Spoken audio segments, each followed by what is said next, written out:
All right, everybody, welcome back to the Yarlow Home Cringe Show. This is your host, Katie Shahan, and today we are talking with Mike Stewart with Tiny Homes. Hey, Mike, welcome to the show. Thank you, Katie, for having me. Yeah. Appreciate it. So we like to start off our show with a customer-submitted home cringe moment, and I was just visiting some friends up in St. Cloud, Minnesota, and somebody had their home cringe moment was a toilet overflow.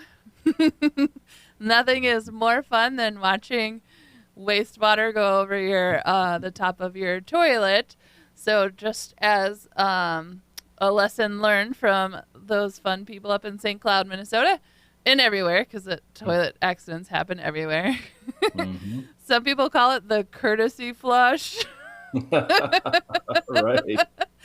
Where you take a break and make sure you don't have to plunge the toilet later. Always, always, always have a good plunger. Don't get the $2 one.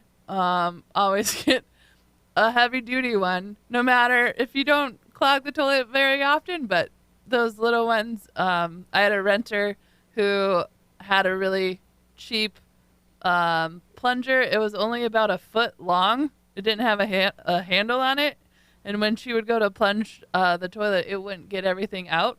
So we ended up calling a plumber to snake the drain, and he was like, all you have to do is have a real plunger.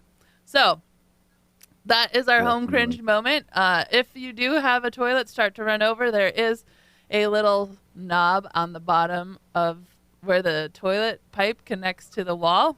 So righty-tighty, lefty-loosey, go ahead and make sure you turn the water off, and that will prevent the water from overflowing the bowl. And when we're talking with Mike today about tiny homes, there are definitely lots of different plumbing options that are available in alternate or tiny houses. So we're going to hear a little bit about that as well. So we're going to introduce Mike here, Mike Stewart with Tiny Homes of Iowa.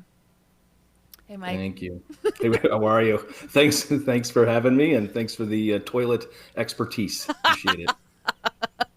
Yes, I did forget to tell you that we do a home cringe moment, but that's how we learned. So we like to say that our show is entertaining yet educational.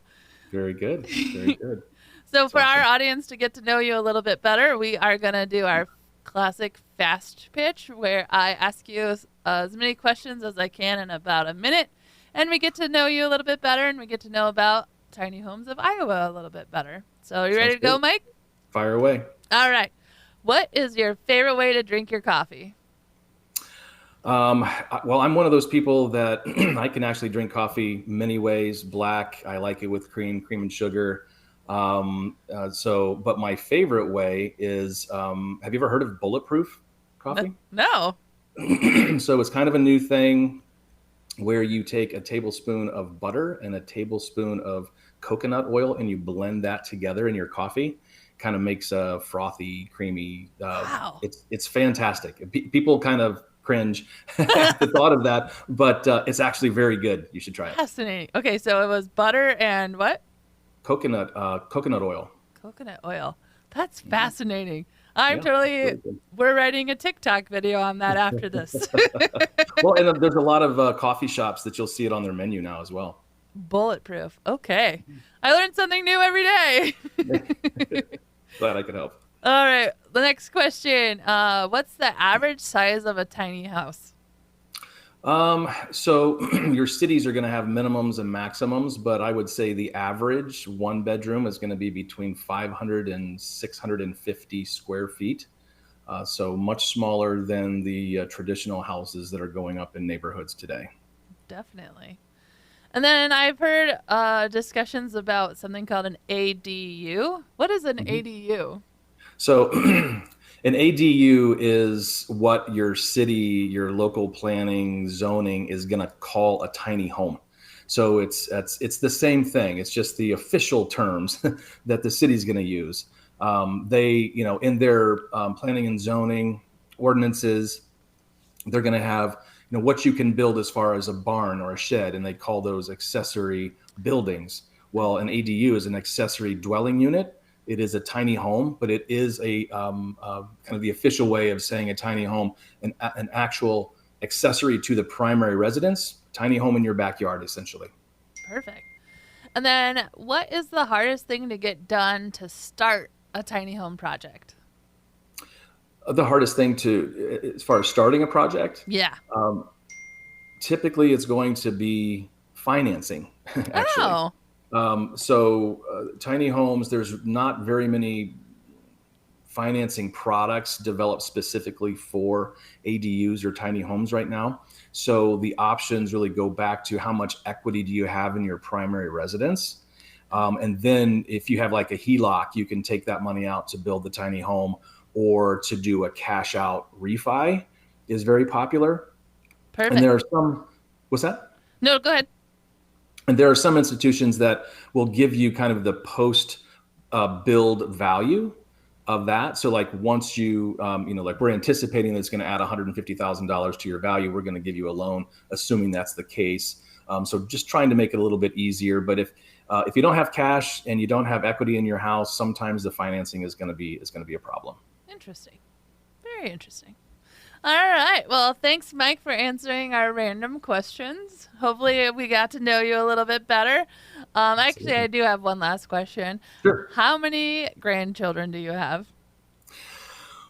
Well, it's growing quickly. I have 5 kids, 4 boys, and my daughter is a senior in high school. My 4 boys are married and they're starting families, and I have 3 grandkids and 1 on the way. Wow. Congratulations. Yep. They call Very. me Papa. I'm Papa. Aw. So I heard that. I think that was on a rap song in the 90s.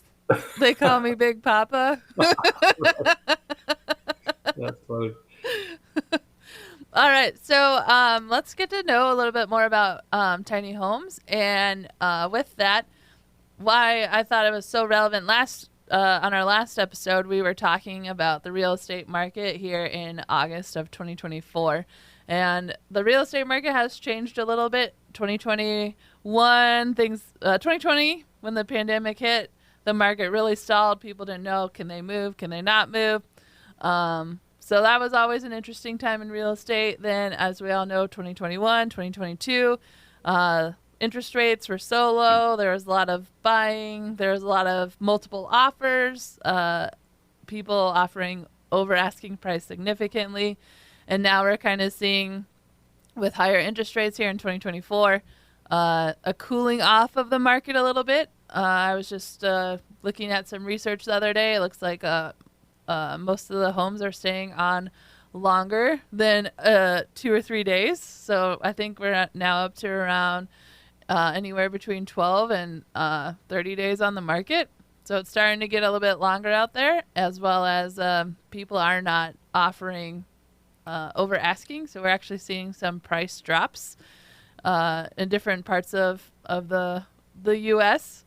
So with that, we're talking about millennials and Gen Zers and the barrier to enter the housing market because costs of prices have gone up so much. You have to have a down payment saved, and even with different programs, down payment assistance programs, because of salaries not compensation not being where it should be in relation to cost of living. People are not, even with down payment assistance, people are not being able to afford their mortgage payments.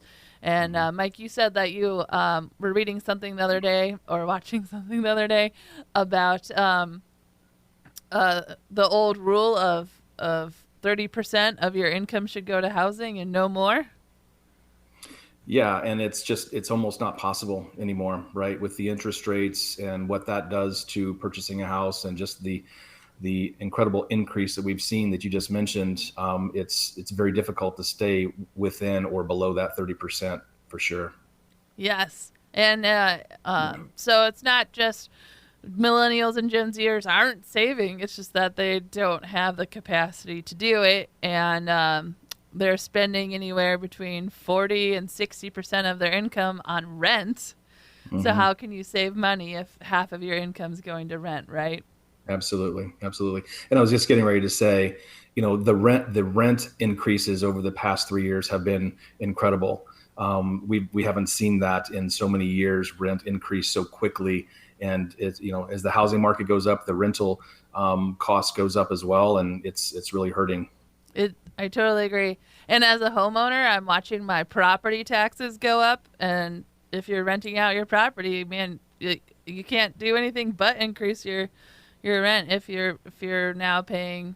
Some of my home values went up about $100,000 in a year, Yep, and exactly. I guarantee you, property taxes have not gone down. You know, So yeah, it's all around. It seems like a catch-22 market. You can't do anything right. right, right. Yep, it's a difficult time. It really is. But I agree with you. I think that things are starting to slow down. Hopefully, interest rates will come down. If they don't, it's just going to prolong this, and it just creates the need that we keep hearing about, which is, we need more affordable housing. So here we are today talking about tiny homes. Exactly, exactly. So we are about to break for our commercial, but when we come back, we have Mike Stewart with Tiny Homes of Iowa, and he's going to be talking to us about the new trend of getting alternate dwelling units or tiny homes in your backyard, why you would want to do that, different possibilities, as well as income opportunities or creating more equity for your property because of them. So Mike at Tiny Homes of Iowa will be back with us after these messages. Stay tuned, and we'll see you in just a little bit.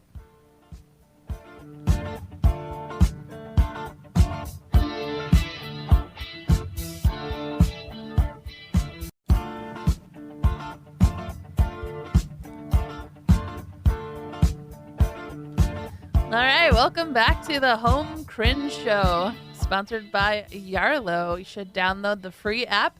Check it out. You can keep track of all of your home maintenance receipts, warranties. When you go to sell your house, it has all of the inventory, all of the changes you made. So as Mike and I, Mike Stewart with Tiny Homes of Iowa, we were just chatting about the current housing market. And if you're looking for a way to differentiate your property, go ahead and check out the Yarlow app. That's Yarlow.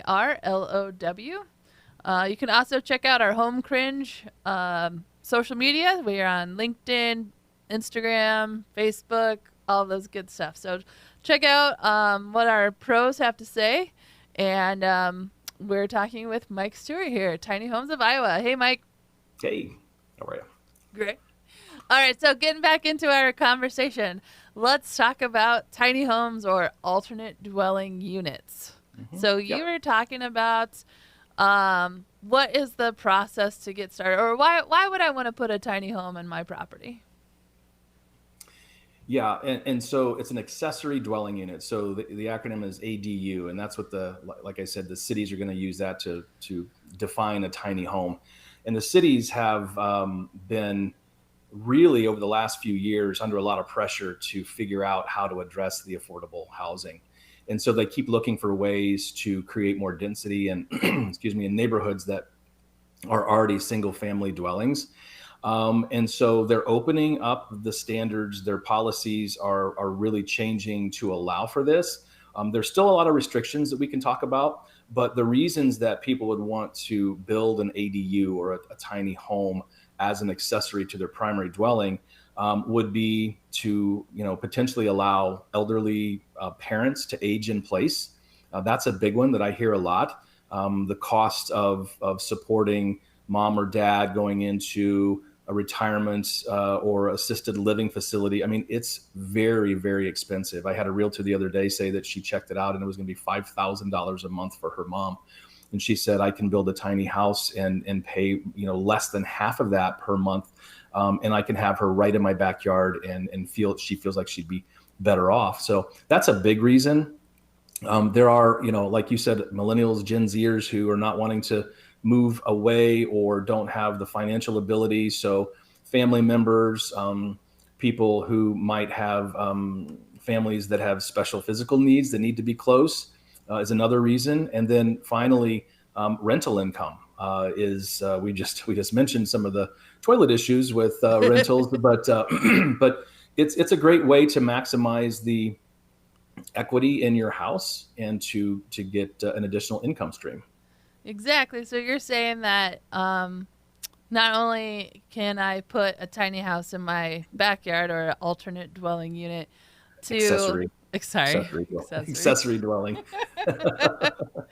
but I could have, my 18-year-old who's still trying to figure out his life, instead of having him go off to college and experiment and incur all of this debt trying to do that.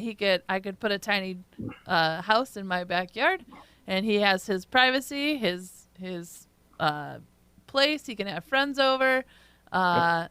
totally independent, as well as while he's trying to figure out what he wants to do. And when he's done, when he's got his mission, he's got his life figured out, then I can rent that out, Airbnb it, or yeah. Yeah. In most cities will allow you to rent. Some of the cities are very particular about short-term rentals with Airbnbs. They may restrict that, but long-term rentals are typically okay. I mean, I was just looking online, and Minneapolis is kind of unique in the sense that they allow you to be non-owner occupied. So to me, that means that you can have an ADU on the property with the primary residence, and you can rent both of them out. It's not like that in most cities. They're typically going to have you be owner occupied in either the primary residence or the ADU. But every city is a little bit different in that sense. But for the most part, most will allow you to rent under some restrictions, maybe rental certificates and things like that. Wow, that's great. So in your experience, so you're working on this more affordable housing with tiny homes, as well as the passion of yours. It's a passion project, right? Yeah, absolutely. And I kind of came in contact with this concept, a number of years ago, maybe 15 years ago, when I saw somebody creating a home out of a shipping container, right? Mm-hmm. Which we've seen that a lot over the past 5 or 10 years. But back then, it was new. And I started to figure out, can we do that here in the Midwest? It was difficult from a cost perspective. It just didn't make sense financially to, haul the shipping container, fabricate it, build it out, all of that, go through all the permitting process back then.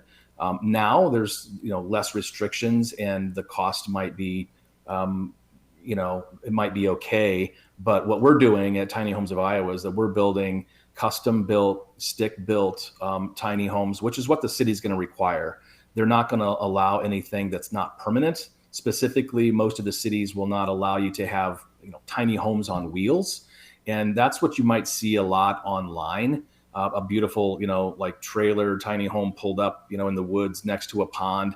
You can probably have that in a rural setting. Some of the cities will allow you to do that. But in most of the major metropolitan areas where you're looking to build an ADU, it needs to be a custom home on a slab.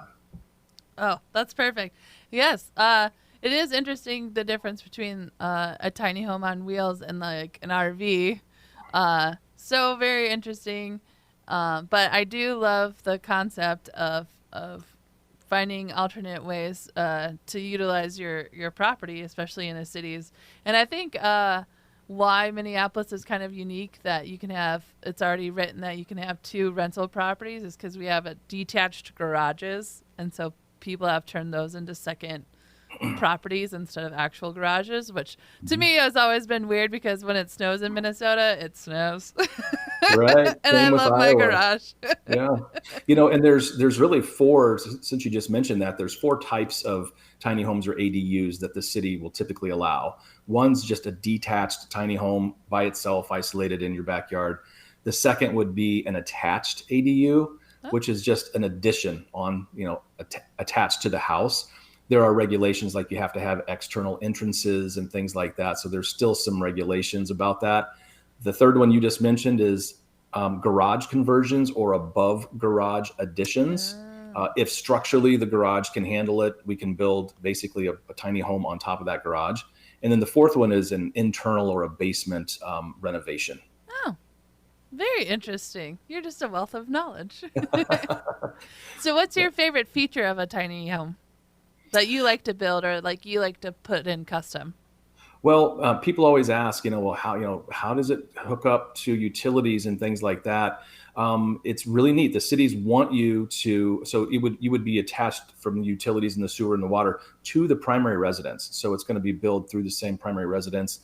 You're typically not going to ever be able to sell that ADU separately. It becomes a part of that property. So it's increasing the value of that property. And then, so to answer your question, I think really just the fact that you're using less energy. We're using great building materials. Some of those are recycled. We're trying to do, from, just the green building perspective, and the fact that, we've got mini splits for heating and cooling, things like that. So just trying to be as efficient as possible. But the thing I like is that we can customize this to meet your needs. And so if it is for an elderly person, or if it needs to be ADA compliant, we can do that. So there's a lot of creativity that goes into these tiny homes. Yeah. And I love the fact, as you mentioned, that my grandmother turns 99 in December, and she still lives independently. And we Wow. did get her to stop driving. So you're welcome, everybody. Thank you. But, she would never give up her house, but I think we could put her in a tiny house and then secretly sell her house when she isn't aware of it. But it's just like a comfort thing for her to know that her house is still there. But having the ability to put her in a place in like our backyard, so she's still independent, she can still do what she wants, but when she's ready to have a conversation, she can walk across the yard and do that, or when we go visit her. But you said she's 99? Yeah. Wow. Yeah. As soon as you said that, I thought of a statistic. And since we're on kind of the ADU thing, AARP has been very influential in helping cities identify the proper codes and to help cities identify what's going to work and what's not going to work. So back in the 80s, all these cities were trying to figure out what to do. How can we build additional houses? AARP comes around in the year 2000 and puts out this document that's a standard that a lot of the cities have adopted.